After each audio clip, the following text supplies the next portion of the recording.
Манастын төрөлүшү. Манастын чоң атасы Каракан болгон.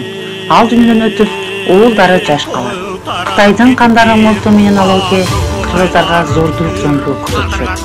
Кыргыздар өз жеринен айдалып, ар кимиси ар жакка тарайт. Манастын атасы Жакып туугандары менен Алтай тоосуна качып барат.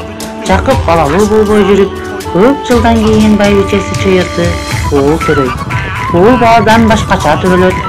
Ага ылайык ат коюш үчүн аксакалдар чогулушат. Бирок ага ылайык ат таппай кыйналышат.